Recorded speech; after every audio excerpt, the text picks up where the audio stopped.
तारू कम ढेर कर तारू अति। जय बिहार जय बिहार। फिर से आकाश भाई 3.0 में स्वागत है और आप सभी के बीच फिर से एक अवधेश फिल्म के गाना लेके आ गए हैं, जिस गाना के नाम है ढोरी के हमारा बर्थडे बा। मैं आप सभी से हाथ जोड़ के रिक्वेस्ट करता हूँ कि पहले इस गाना को सुनिए, फिर हम आपसे बात करते हैं।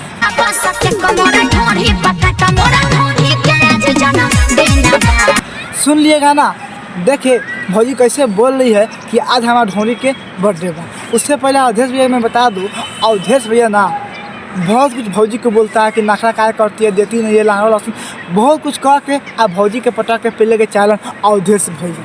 लेकिन भौजी मरवाए लिया ना, ऐसे ना मरवाए लिया कि भौजी के पता बा अगर एक को जाके एक बेर देनू तब बार बार मांगे। ये सच बात बा भाई, और कोनो भी लड़का के एक बार देबनू तो बार बार मांगबे करी। ये हम हो कि चाहे केहू होके, ये हम हो कि चाहे केहू के, ये सब कौन मांगेला। सिंपल सा बात बा, तू वो मांगी तब क्या कहते हैं भौजी कि हमारा ढोरी के जन्मदिन बा। तो आप लोग बताइए, आजकल ढोरी का भी जन्मदिन आ जाता है, लेकिन हमारे साथ भैया भैंसी वाला के जन्मदिन अबे नहीं करता है। सच बोल रहा हूँ भाई, आप लोग बताइए तो ढोरी का जन्मदिन होता है? नहीं ना होता, लेकिन नहीं, आज की दुनिया में ढोरी का जन्मदिन का सब कुछ का दिन आएगा। हमको तो ऐसा नहीं लग रहा है कि कुछ दिन के बाद में कोई ये ना कह देवे कि हमारा झांट के जन्मदिन बा, आगे पार्टी दे लो चाहे पार्टी लो लो। हाँ भाई कसम से कहता नहीं, हमारा लागत ऐसा होई।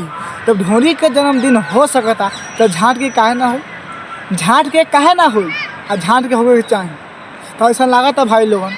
लेकिन पता ना भोजपुरी में कुछ भी हो सकता है यार, बिहार है ना, बिहार में कुछ भी हो सकता है यार, वो भोजपुरी इंडस्ट्री में। आप लोग बताइए ना, ढोरी का जन्मदिन होता है कभी? आप लोग कभी मनाए हैं ढोरी का जन्मदिन? अरे प्रमोद भाई का होता है, पवन सिंह का होता है, खेसारी भाई का होता है, ऐसे नाम का होता है, आदमी का होता है जन्मदिन, ये तो हम सुना था। लेकिन हमारा ढोरी के जन्मदिन बा, ये हम कभी ना सुन लेने भाई।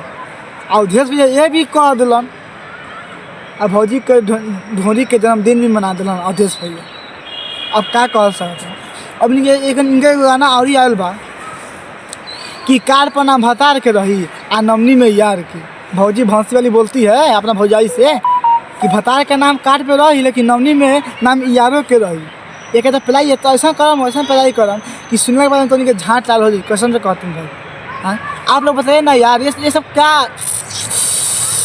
इतना अच्छा ये गाना एक आया था, बबुआ भी लड़का था, वो गाना में थोड़ा भी अश्लील नहीं था और बहुत साफ सुथरा गाना था। उस गाने का हम लोग बहुत सुने। लेकिन ये ढोरी के जन्मदिन, कार पर नाम भतार के, नवनी में नाम यार के, लाहौर लहसुन सब रही, ये सब सुनने के बाद में देखने के बाद में भाई कसम से कहती हूँ हमारा झाँट लाल होता है। अगर वीडियो अच्छा लगे तो लाइक करिए, शेयर करिए और कमेंट करके बताइए अवधेश भैया के पेली कि ना पेली।